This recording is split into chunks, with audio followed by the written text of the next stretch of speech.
So, when was the NGOA established?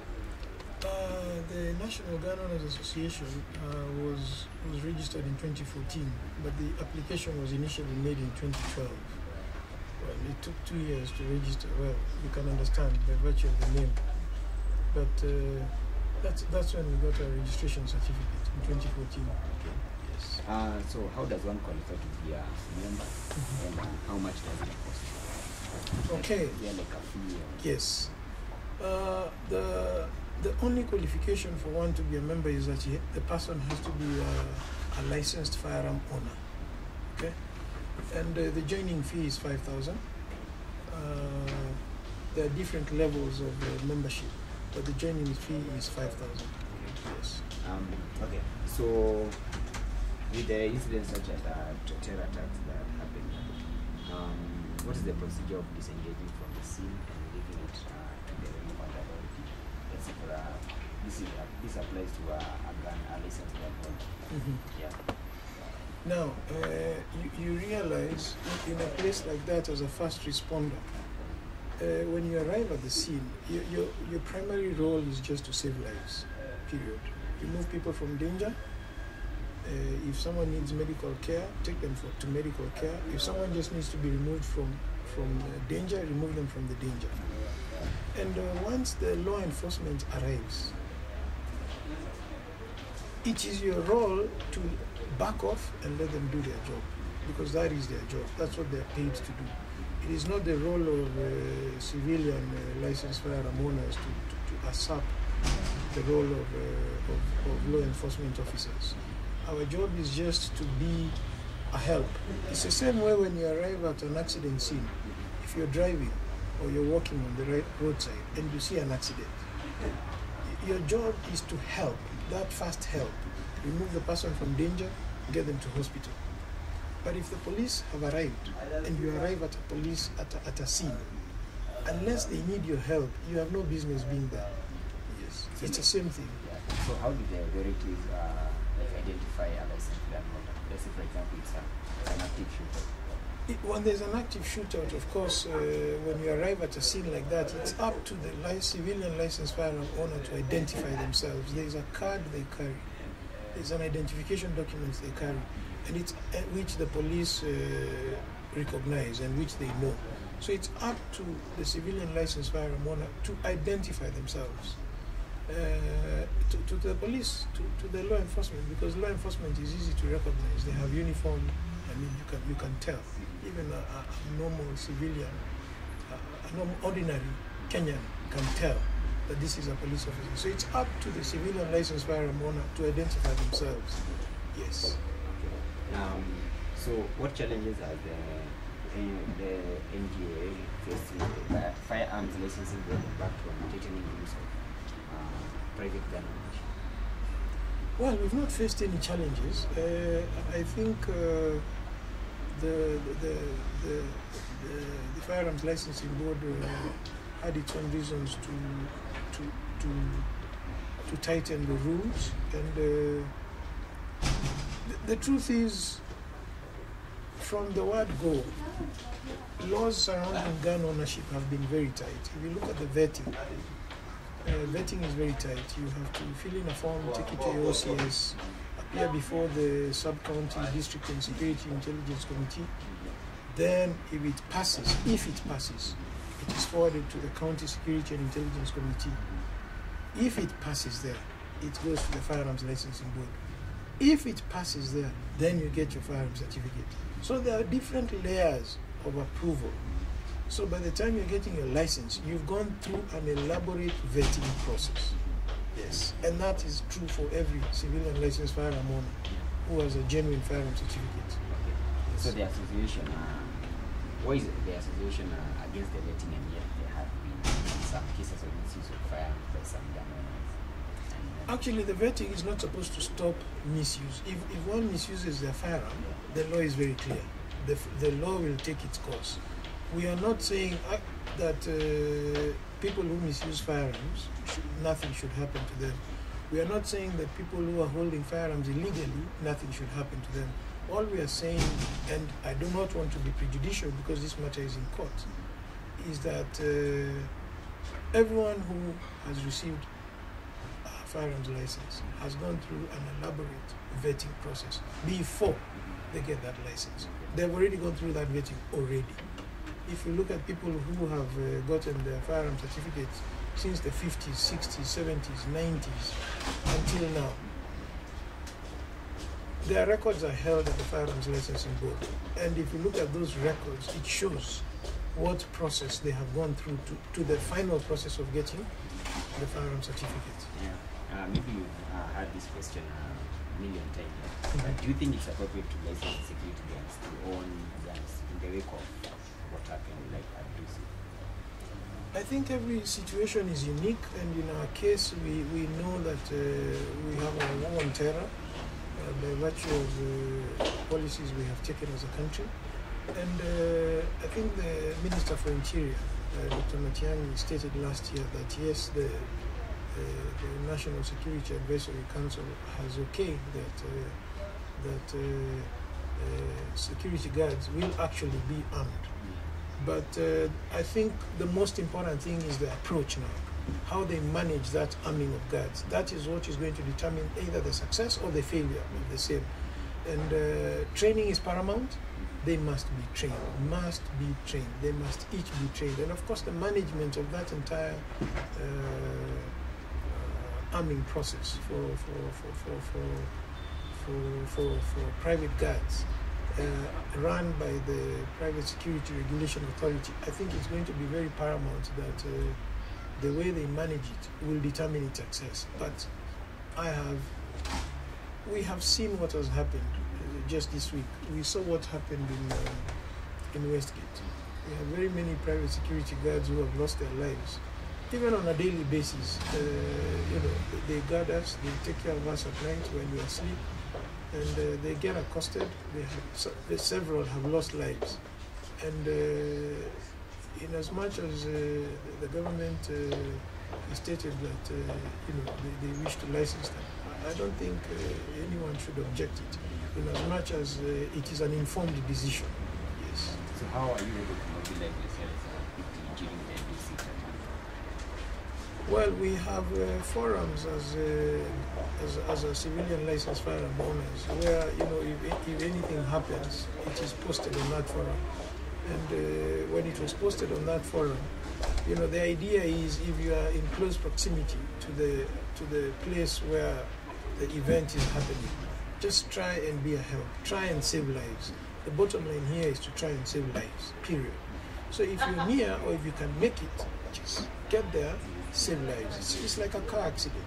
If you're there and you're driving or you're walking on the roadside and you find a car accident, you don't just drive by and you've just seen it happening, because there are people who are most likely injured, in need of medical attention, in need to be removed from the danger. So the same way we as Kenyans stop and help, it's the same way you help. It's just that for this one, there are guns involved, so you need to make sure that you are first protected before you can offer any level of protection. Yes. So where were you and how quickly did you manage to get to the scene? I was driving on Kembu Road, and by God's grace, I was able to get to the scene within 8-9 minutes. There was no jam whatsoever. So, I got there, I found a few civilians also, licensed firearm owners. A few minutes later, some police officers arrived, and GSU officers and GSU Reiki officers. And, we just put ourselves together and said, guys, okay, we identified ourselves, and we said, okay, we're getting information from the people who are coming from the inside. And, we just said, some went in one direction, we went in another direction. And like I said, the idea was just to save lives. That's all. So how different was it from the Westgate attack? I think, by and large, law enforcement officers did a superb job. It's a learning curve. If you look at the response at the 1998 U.S. Embassy bombing, all the terrorist attacks that have been there since '98, to the Westgate, to now Dusit. there's a huge difference. And of course, it's a learning curve. It shows that we have learned, and the law enforcement have really done a good job. I must commend the Minister for Interior and the IG and KDF, all that responded. They did it systematically, and it was well coordinated. And even as we were there trying to save lives, you felt a sense of great order, as opposed to previous times. And it was all because they were there, they knew what they needed to do. So I must commend Waziri and the entire Interior Ministry. They did a superb job.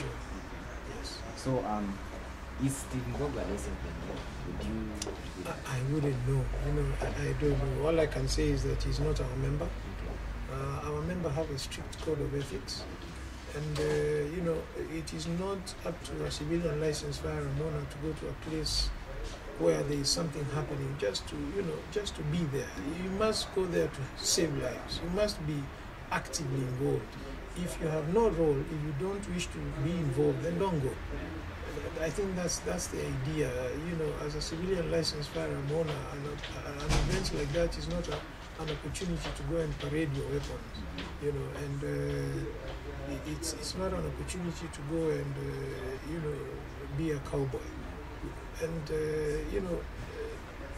the few licensed firearm owners who involve themselves in acts such as this are the ones who erode the good name of the majority who actually follow the law, who are actually keen on saving lives.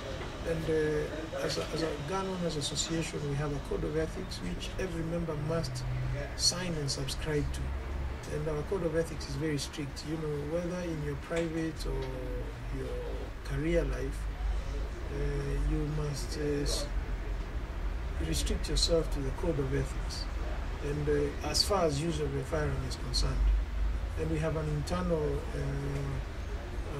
self-regulating mechanism, and of course above that there's a Firearms Act, but we have a self-regulating mechanism as an association for our members. Yes. So if you are a member of the association, is he allowed to carry that type of gun that you're seeing? I'm not sure what kind of gun he has. From the picture, I'm not able to tell what kind of gun it is. But by and large, the only people who authorize people to carry firearms is the Firearms Licensing Board, as per the Firearms Act. And, I'm not able to tell what type of weapon it is from the single photo that I saw. So I don't think I'll be able to comment on that further. Yeah, unfortunately. Yeah. So can just anyone own a gun, or what on the street? It's not just anyone. You see, a few years ago when there was an incident involving a nurse at a psychiatric facility, we were the first to say that the Firearms Act says that every civilian licensed firearm owner needs to be of sound mind, and that had not been captured in the application process for a firearm. And by then, the then Firearms Licensing Board instituted, that every applicant must have a psychiatric evaluation. So there are very many things that one needs to fulfill. They have to fill in the form. They have to give a reason why they want to firearm. And I have to say that there are people who apply for firearms for sport, because shooting is a sport, in Commonwealth, in Olympics. And as an association, we have encouraged shooting as a sport. We have very many shooting competitions, both locally and internationally. And we have participated in Africa Championships in South Africa with very good results. So we need to look at shooting also as a sport. And when people apply for their firearms, there are very many criteria that they need to fulfill. So it's not as easy as, just applying and you get it. It's a very laborious exercise, taking anywhere from 8-9 months to 2 years before you get, approved or rejected. It could take 2 years and you get a reject. It could take 2 years and you get approval. Yes. So, Inayat Kasam, Yes. are you familiar with the guy? Yes, I am. Yeah. He's a member of our association. Yeah, so he has been receiving so much praise for his bravery. Yes. Because he was also seen at the Westgate attack Right. and also during the Dusit attack. How impressed are you by his acts of heroism? Inayat Kasam is a security expert, and he has a facility where he trains people on different, hostile environment awareness training, which is called HEAT. He's an advanced tactical trainer, and he's not, just another cowboy. He's a man who knows his trade, and that's his line of business. And he's one of the, few highly trained persons in his line, actually, in the continent. So he's a very serious security person, security consultant, and he has a facility where he trains people. And he has been in the industry. I have known Inayat for almost 25 years. And he's one of the founder members of the National Gunrunners Association. And he's not just, another man who appeared from nowhere. When he goes to such scenarios, he knows exactly what he's doing. I have been with him. I've seen him take command. I've seen him give instructions. I've seen him save lives. I've been with him.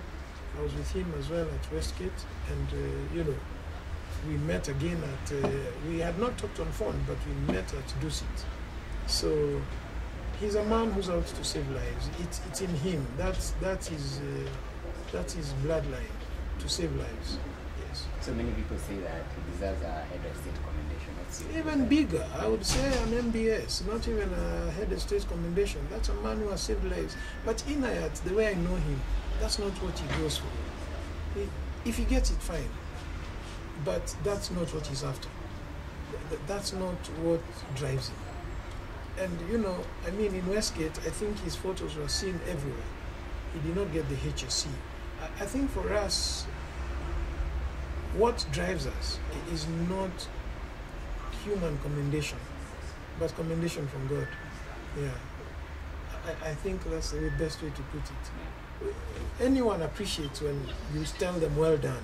But even if no one tells you well done, it's okay. You don't hold a grudge that this person has been given, and you feel it's not up to you to give. So the powers that give, it's okay, whoever they give it to. But at the end of the day, you don't hold a grudge because you've not been given that commendation. Yeah. So thank you so much. Thank you. I've enjoyed the interview. Thank you. Good luck. Thank you, sir.